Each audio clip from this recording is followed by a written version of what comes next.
Welcome back, my fellow peanuts, and welcome to anyone who is new to my channel or to this podcast. Now, this podcast covers true crime cases that may not be suitable for young listeners, so listener and viewer discretion is advised. Hey guys, so before I start my podcast today, we have the door open, so you may see some kitty cats and you may see some beagles coming in and out. I don't know how well this is going to go, but I'm really hoping this is going to be an awesome episode. Okay. So I hope you have all had a fabulous 2 weeks since my last episode, and I hope you've had a chance to watch some of the sneak peeks from this week as well. It's already November. I've got no idea how fast this year is gone. It's just incredible. And I can't believe I'm getting married in 28 days. I still will have episodes running, so that'll be a lot of fun, guys. Maybe I'll pop some photos up at some stage and you guys can see how the big day went. But I got off on a little bit of a tangent there because I'm just a little bit excited because it is November already. So anyway, getting back to today's episode, it's a doozy, guys. The serial killer was known as the I-95 killer, and we'll be getting to why. But today, my state is Georgia. Fun fact, Georgia peaches is how they refer to women because of the peaches in Georgia. Though he killed in 2 other states, he killed in Maryland and also in Florida. Can you guess who he is yet? So today's serial killer is Gary Ray Bowles. He was born on June 25th in 1962 in Clifton Ford, Virginia. He was the second son of William and Frances Bowles. Unfortunately, Gary's father would pass away on July 22nd in 1961, so he never actually got the opportunity to meet Gary. Now, after the death of his dad, Frances, she would end up marrying several times, and not necessarily to some really nice guys. Now, she would remarry quite a few times, but according to her testimony at Gary's trial, he did seem to have a positive early childhood. There's not like any chances of abuse or anything like that at this stage. However, when it was around, he was about 7 or 8, he began experiencing some abuse from his very first stepfather. His mother would later reveal that her husband would frequently beat and assault her sons. He would often use his belt or his fists.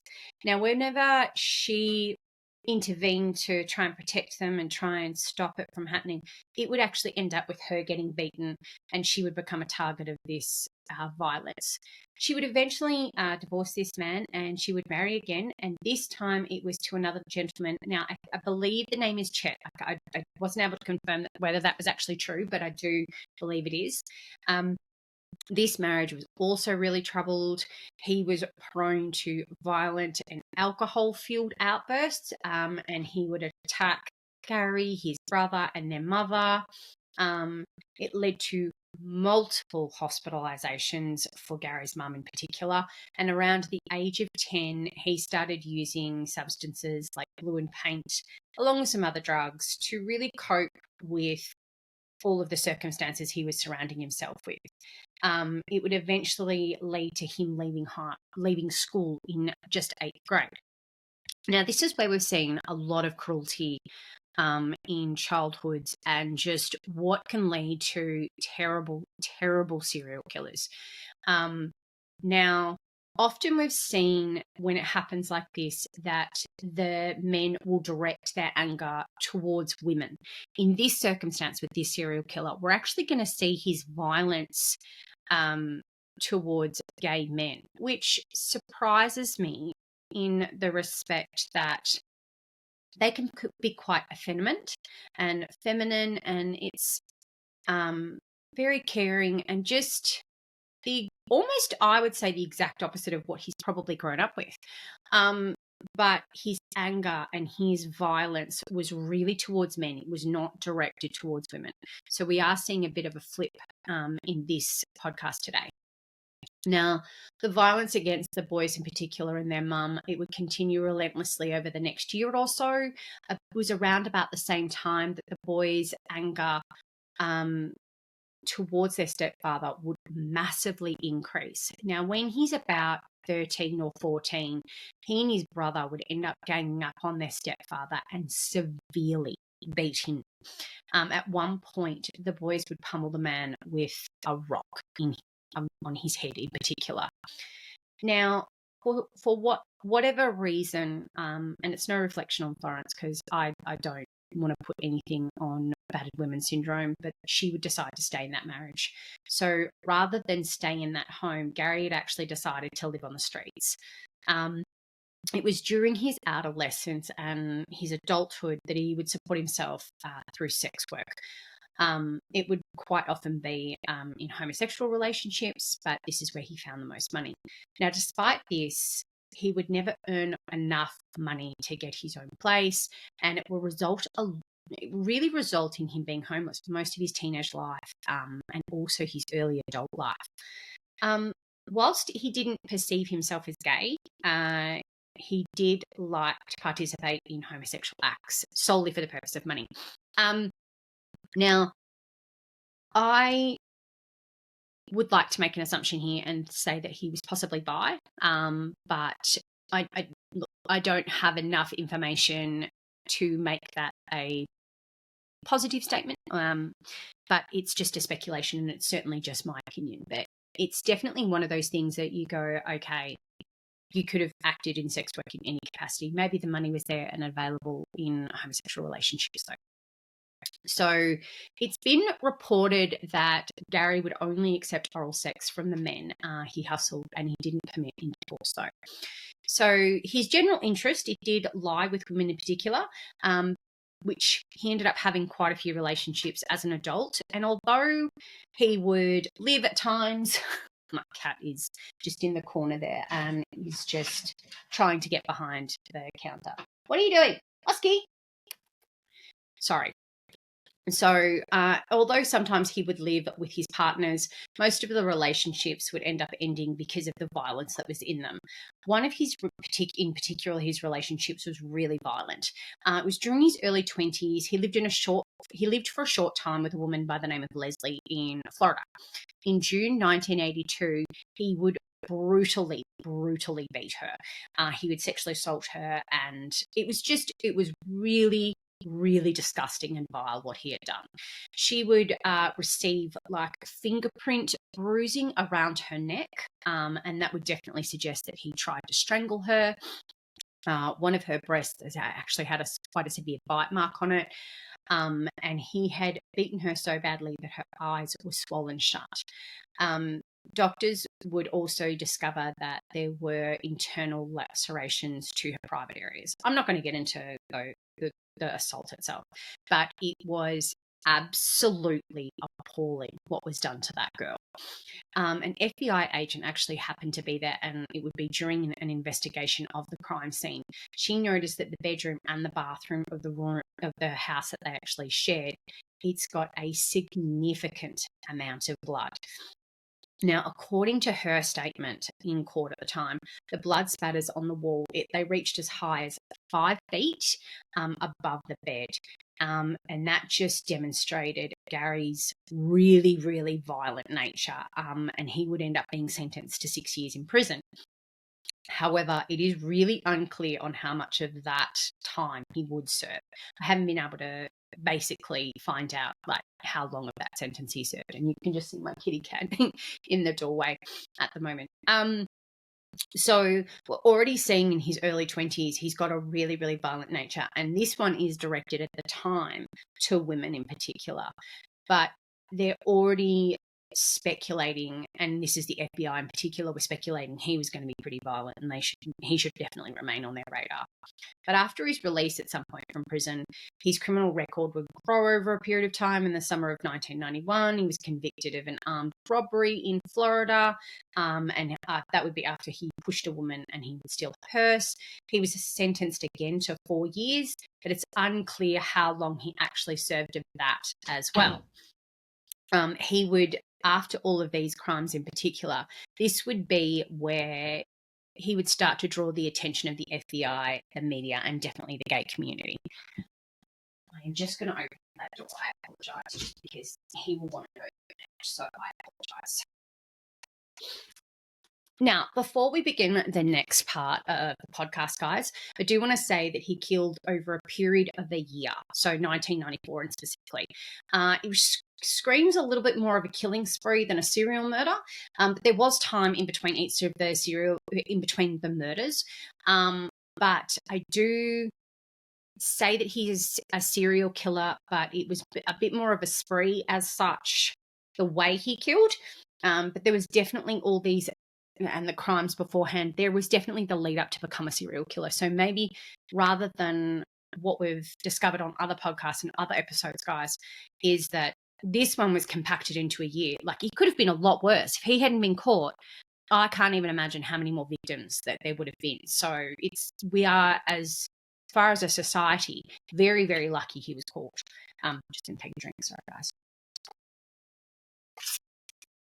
So on April 14th, my birthday, 1994, Daytona police would arrive at the residence of a gentleman who is 59 by the name of John Hardy Roberts. He's been brutally murdered. He was badly beaten and he ended up being discovered on his living room floor. He'd been strangled and a rag was found to be stuffed into his mouth. Please remember about things being stuffed into their mouth, because it will come back and we'll talk about that a little bit more. His head would also show signs of really severe trauma, and one of his fingers was almost severed from his hand. Now, looking around the room, it appeared as though there was a really violent struggle that had happened before his death. Blood spattered everywhere. The coffee table and the glass lamp, they're shattered in pieces all across the floor. Now, in addition to this, right, the victim's car and his wallet with his cash and his credit card go missing. Also remember this, because every time Gary has murdered someone, there's basically financial, like he's stealing things. So just remember this, because we're going to come back to it. Now, during the investigation, the authorities, they'd find a great deal of evidence linking the murder to a potential suspect. Now, all the evidence discovered at the crime scene was pointing towards a gentleman by the name of Gary Ray Bowles as the killer. Now, Gary's fingerprints and his probation papers were found at the scene, and the phone records would reveal that Gary had made numerous amounts of phone calls to his family from this home, from John's home. He'd also tried to use his credit cards. So it's already showing that he has a lack of remorse after he has killed John, in the fact that he's using his credit card, he's stolen his car. So he's showing a real lack of any type of remorse. Gary would say during his confession, though, that John had offered Gary the opportunity to live with him for a temporary amount of time. And although it's not confirmed, and it's only been reported, and I can't, again, it's just not confirmed, it is suspected that sex services were traded so that he could stay with John.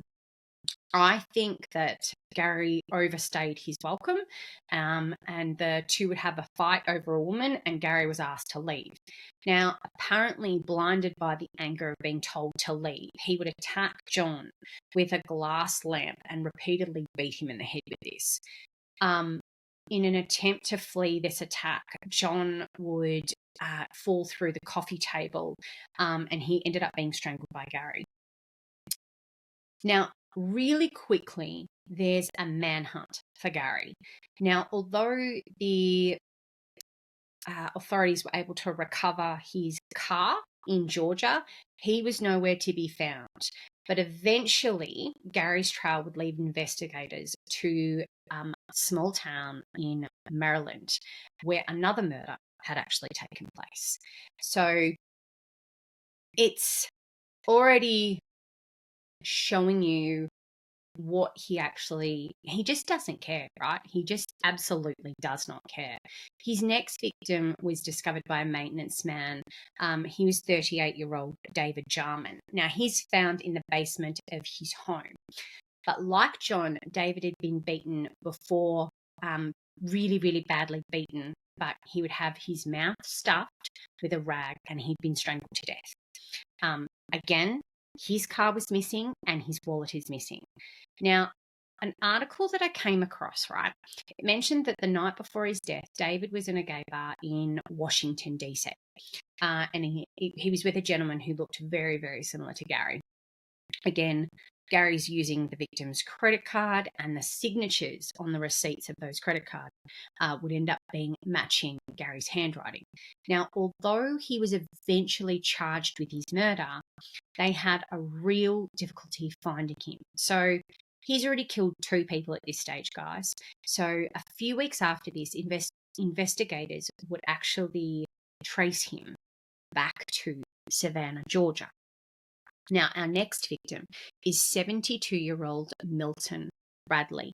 Now, he was discovered, or his remains, were discovered around May in 1994, and it happened to be behind a shed at the local golf club. A medical examiner would later determine that he had been severely beaten and he had also been strangled. Now, like the other 2 victims, his mouth is stuffed with leaves, and also I believe it's a rag. There is some pictures going on in the background at the moment, Gary. Sorry. There is some pictures going on in the background that show you Bradley, Milton Bradley's hometown. It seems to be a real calling card or a MO that he's leaving something behind stuffed in their mouths. Unfortunately, this small little town is really stunned by this murder. They don't really see many murders in Savannah.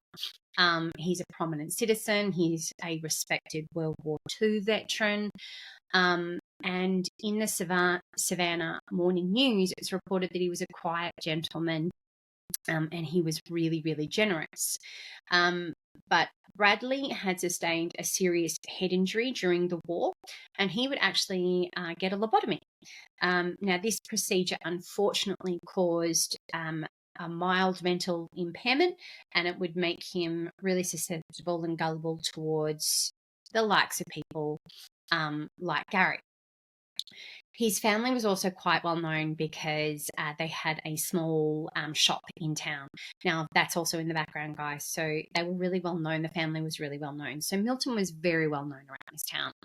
Now, while investigating the scene, though, and I'm going to pop the photo right now, there's a palm print that would be later identified as Gary's. And in addition to this, there were multiple sightings of Milton with Gary in days before the murder. So, again, it's almost certain that he is the suspect again. In July, the TV show America's Most Wanted filmed a segment about Gary's crimes. Now, following the airing of this particular episode, the show received multiple and numerous responses from viewers. They claim to have had information about him, the whereabouts. He's, again, eventually going to be charged with the murder of Milton, but not before he killed more victims and he was eluding the police and state authorities. He's really, really good. This always really surprises me how good these serial killers are at eluding police and getting away with they're just able to, I don't know what it is, like they're able to elude them. It's just insane for me. In the same month, though, another murder occurred Another murder occurred, and it was striking how much it resembled the other 2 murders. The 37-year-old man of Albert Morris was discovered in Florida. He'd been beaten in the head with a blunt object. He'd been shot in the chest and strangled. So Albert had also had a stuffed towel in his mouth this time, and that was tied around his head as well. His car and his wallet with his credit cards were also missing. Once again, we see that Gary is the leading suspect in the murder case. It's believed that he'd actually hustled himself into Albert's life. He would meet him apparently in a gay bar in Jacksonville. Shortly after their meeting, Gary was, again, he's invited to stay with these men. It's reported that he lived with him for approximately 2 weeks prior to his death. But on the night before his body was discovered, the 2 men were actually seen arguing at a bar before being thrown out.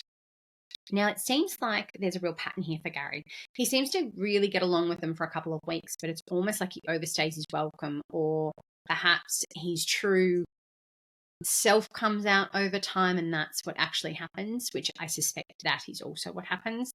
But based on the evidence at the crime scene, he would once again be found guilty of this murder. But he's nowhere to be found. So they've got all this evidence again that he's involved, but he's eluded them again. The FBI, who they got involved really quickly into this investigation because they suspected that this was going to turn into a serial murder situation. 47-year-old Alverson Carter, he was discovered in his Atlanta residence. The murder scene resembled all of the crimes that had already been attributed to Gary. So it would bear very, very similar MO. Forensic evidence again would link him to the crime. Alverson was believed to have been Gary's 5th victim. Now, Gary was charged with no other murders at this stage until it's the murder of Jay Hinton, which we're going to come to shortly. But he would actually confess to the murders of John, Albert, Alverson, David, and Milton. Now, it's just insane that we've got, and we do have one more murder, that they so quickly confess to these crimes and they want that notoriety. So it's really, really quick that, they're caught and they want that notoriety. I did this, all that kind of stuff. So before I talk about our next murder though, I came across this and I want to read it out loud because I think it's really interesting and I think you guys will actually find it as well. It's the VICAP alert from the FBI about Gary Bowles. For those who don't know what VICAP is, it's the Violent Criminal Apprehension Program. So Gary Ray Bowles, murder suspect, VICAP alert. The FBI Law Enforcement Bulletin. Gary Bowles, a bisexual male, is a fugitive wanted in 3 states for the murders of homosexual men. Arrest warrants have been issued for each of the offences. In addition to this, Bowles is a suspect in another murder investigation, but to date, no warrant has been issued. A federal unlawful flight to avoid prosecution, UFAP warrant, is also outstanding for his arrest. His current whereabouts is unknown, but family members live in Missouri, Oklahoma, Arizona, and California. I'm sorry, I find this really interesting. I don't know if anyone else is going to find this as interesting as I do, but I just think that it's really fascinating to read what goes out to apprehend them and stuff like that. But they also, I'm just about to get to it, they also go into like the crimes and all this kind of stuff. So it's really fascinating that you're going to get that across a bulletin. That do police read this and all that kind of stuff? Is it something that they stop and they, oh, okay, I've got to be on the lookout? So crimes. On March 15th, 1994, Daytona Beach, Florida, police discovered the body of a Caucasian male, age 59, in his Daytona Beach residence. The victim sustained a blunt force injury to the head. The assailant took the victim's vehicle, which was recovered in Nashville, Tennessee, on March 25th, 1994. Bowles is a suspect in this case because he resided with the victim at the time of the murder. And then, on April 14th, 1994, the body of a 38-year-old Caucasian male was found in his residence by Montgomery County, Maryland police. The cause of death was ligature strangulation. The victim's credit cards, keys, and vehicle were taken from the scene. Police recovered the vehicle on April 22nd in Baltimore, Maryland. The Savannah, Georgia police found the body of a 72-year-old Caucasian male on May 5th, 1994. The body was located behind a golf cart shed at a local golf course. The victim died of strangulation with contributing blunt force injury. 2 weeks later, on March 19, 1994, the Nassau County, Florida, police discovered a Caucasian male, 38 years old, with a gunshot wound to the head. The deceased victim met Bowles at a gay bar and allowed him to live in his residence for a period of 1 week prior to the murder. Now, missing from the residence was, missing from the resident were the victim's automobile, wallet, and credit cards. That same day, Bowles attempted to use one of the credit cards at a local store, but failed to provide suitable identification. 3 days later, police found the victim's automobile in Jacksonville, Florida. Now, they also, would you believe, get into the MO. So I find this really, really fascinating that there is so much information on these apprehension bulletins. So modus operandi. Bowles frequents homosexual bars where he meets and befriends the patrons. All known victims met Bowles in such establishments, and 2 victims permitted him to reside in their homes for a period of time. Blunt force injury, strangulation, and/or gunshot wounds were the causes of death. Some victims were also gagged. Credit cards, cash, and automobiles, when available, were taken from the victims. Alert to law enforcement. This information should be brought to the attention of all patrol, homicide, crimes against persons, vice, and crime analysis personnel. Anyone with information concerning Bowles' recent whereabouts is requested to contact SA, Special Agent Harold Jones and his contact number, or SA, Dennis Reagan and his contact telephone number, who have both been assigned to FBI Savannah, or Detective John Best, and his number is provided, in Savannah, Georgia, Police Department. Law enforcement personnel having similar unsolved cases are requested to contact FICAP lead crime analyst Susan McClure. Now, her contact number has also been provided. Or major case specialist Win Norman and his contact telephone number at the National Center for the Analysis of Violent Crimes, FBI Academy, Quantico, Virginia. So I think, personally, that was pretty cool, in my opinion. Like, I really, really, really like that it's so detailed. And they've given contact numbers, and they're just like, it's just really fascinating to me.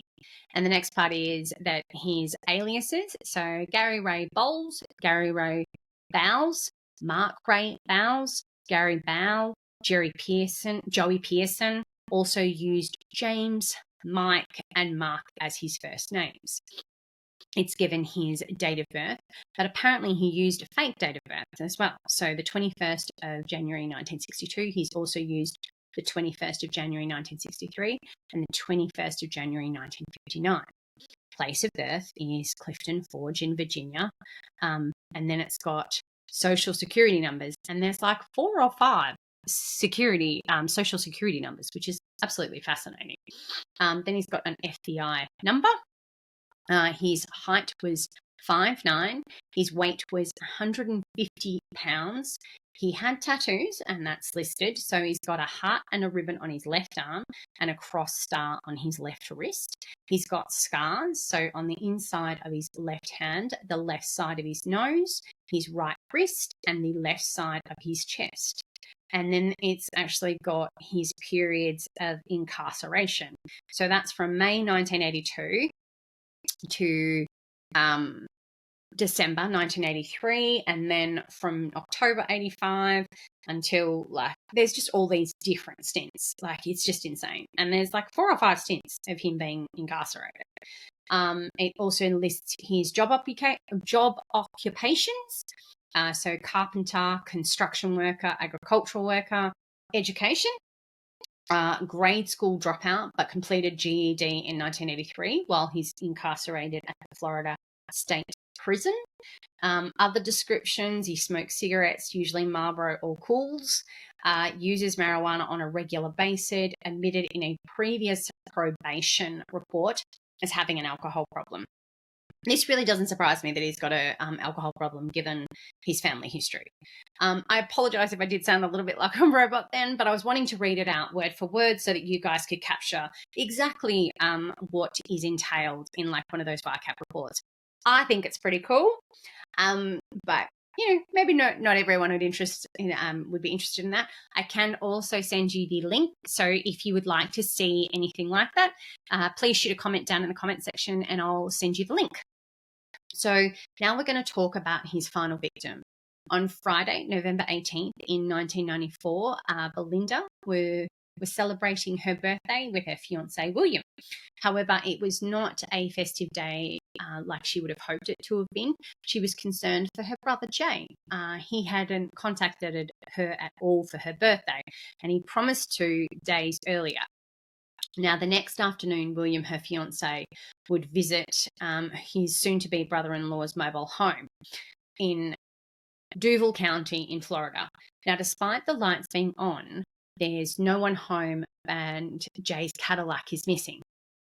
William would return with Belinda several times over the next couple of days, but they would grow really concerned as Jay had missed her birthday. He'd also missed days of work. They decide that they're going to break in to Jay's mobile home.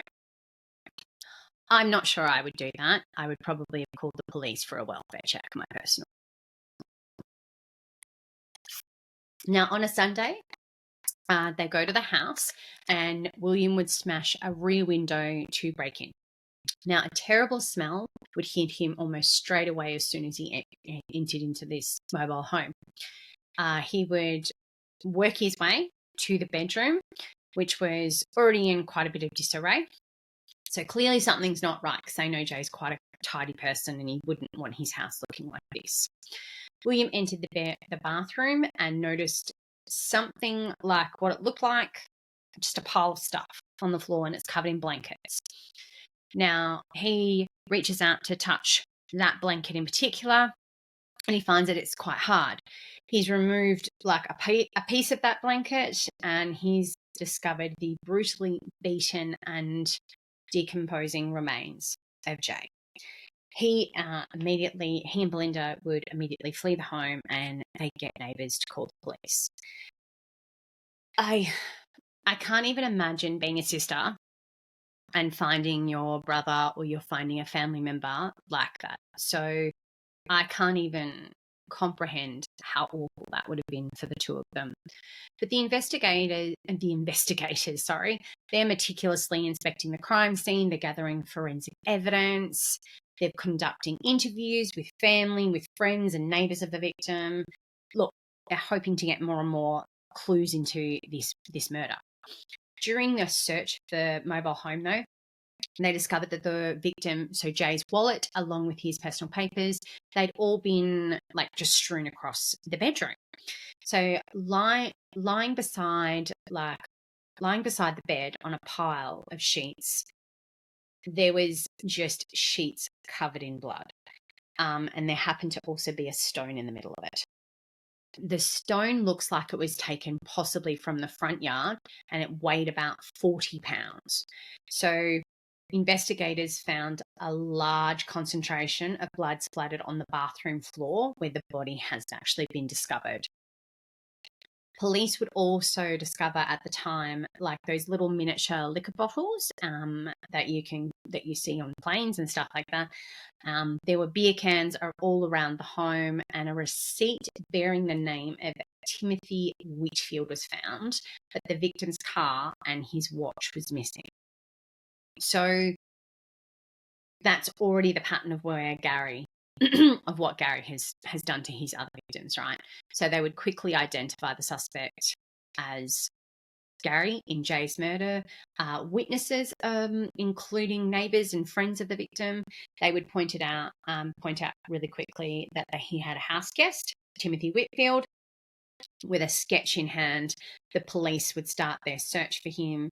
After 2 days, they were able to actually locate their suspect.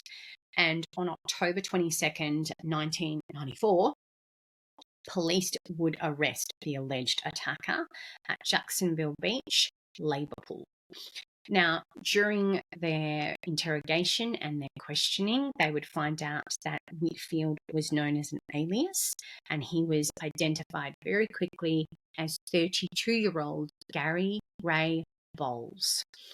Now, after a pretty intense grilling, he would finally admit to the murder of Jay, but unfortunately, Jay had not been his only victim.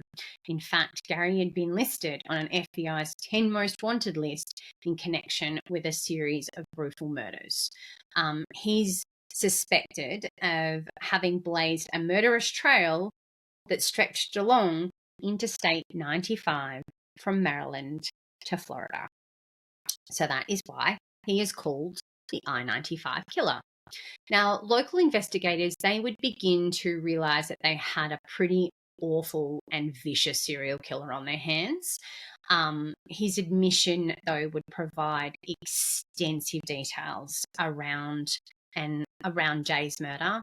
Investigators would also discover that he had first encountered Jay at Jacksonville Beach, and it's believed that they would participate in like homosexual activity shortly after initially meeting, and after spending just a few days together, they would go back to the mobile home and they would spend more time together. It's during this time that I think that, again, Gary has almost like overstayed his welcome. His violent tendencies are starting to show. It's during his confession that he would learn on the day of Jay's murder, Gary had been partying with Jay and a friend named Rick. They drank beer, they smoked pot, while all the time while Jay is at work, and the men continued to party after Jay got home from work. But they would end up dropping Rick off at the train station and he would leave the party, but Gary would continue drinking. Eventually, Jay would go to bed and it would leave Gary in the living area.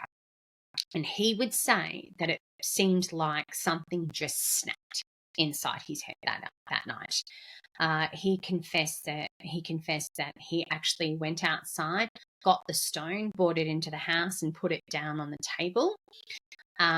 He did claim that he did stop and actually think. It was unfortunate, though, that he decided after having that lapse and having a little bit of a think, he would take that stone into the bedroom, and unfortunately, as Jay lay sleeping, he dropped the heavy stone on his head. Jay woke up and he'd been stunned by that blow. I mean, it's 40 pounds. I can't imagine I would even wake up personally. It would also, there's also an article saying that Gary stuffed something inside Jay's mouth while strangling him to death. So wouldn't be surprised if that's how Jay died, given that he did seem to leave that calling card of stuffing things into people's mouths and also using strangulation as a way to kill his victims. He would also admit on the same day, though, that he's responsible for the murders of two other men in Florida, John Roberts and Albert Morris, who we talked about earlier in the podcast. The FBI had already been involved with both murder investigations, so he's already a murder suspect. The FBI are also involved in 3 other murder cases, and he was also, once again, the leading suspect. So it's not long before they were able to connect all those pieces and would lead to the realization they've actually got a serial killer on their hands. And they do need to get, the more authorities involved in this. But it's after the thorough questioning by both the FBI and the police state authorities that he was detained at the Duval County Jail to await sentencing for Jay's murder in particular. It's always going to surprise me that there's not much to it when they confess. They know they're caught, so they want that notoriety. So they're very quickly telling people, yeah, I did it. It's great for the victims' families, but it's just, what did you get out of that? Like, I'd love to, ask personally. On December 8th, 1994, Gary Bowles was indicted for first-degree murder and robbery related to Jay Hinton's death. He pled guilty to first-degree murder, and the sentencing hearing was overseen by Judge Jack Schema at the 4th Judicial Circle Court of DuVille County in Florida. Assistant State Attorney Bernardo de la Rionda, he argued that the murder was financially motivated and it's spurred by a hatred of homosexuals. The defense attorney, William White, and Charles Coffer, they would say that he suffered from mental instability from childhood abuse and the substance that he used on the night of the murder. They claimed that the murder was neither sexually motivated or financially driven. The jury found him guilty really quickly of first-degree murder and the robbery of Jay Hinton. They recommended the death sentence by a vote of 10-2, which was agreed to by the court. So it was also suggested that he be executed by the means of an electric chair. It was really quick that public defenders immediately appealed to the Florida Supreme Court, raising over 6 issues. They argued that the state failed to demonstrate that the murder was homosexually motivated, and that the court had wrongly concluded that Gary had committed the murder for financial gain. After reviewing the case, though, the Supreme Court of Florida determined there was no link between Gary's alleged hatred for homosexuals and Jay's murder. They upheld the conviction but overturned the death sentence and sent the case back to the state circuit for resentencing. Now, given that he's stolen the credit cards and cars, I think financial gain, it's there. I do think he did do it for financial purposes and to get something out of it. But it's gone back to circuit court. So it's gone back to Circuit Judge Jack Schema, where his past felonies, such as the sexual battery, the robbery, and the first-degree murders of John Roberts and Albert Morris, were presented. Gary previously pled guilty to these crimes. So on May 27th, 1999, the jury returned its verdict after only 4 hours of deliberation. Unanimously, they found him guilty and again suggested that he be that he be sentenced to death by the electric chair. Again, it's really strange for me. Why are you appealing? Because they're appealing again. So Gary's lawyers would appeal to the Florida Supreme Court again, raising 12 issues. They argued that the court had wrongly admitted Roberts and Morris's murders convictions not in the initial sentencing, and contested that the murder was linked to robbery and financial gain. Guys, he stole their cards and he stole their credit cards. It's financial gain. He robbed them.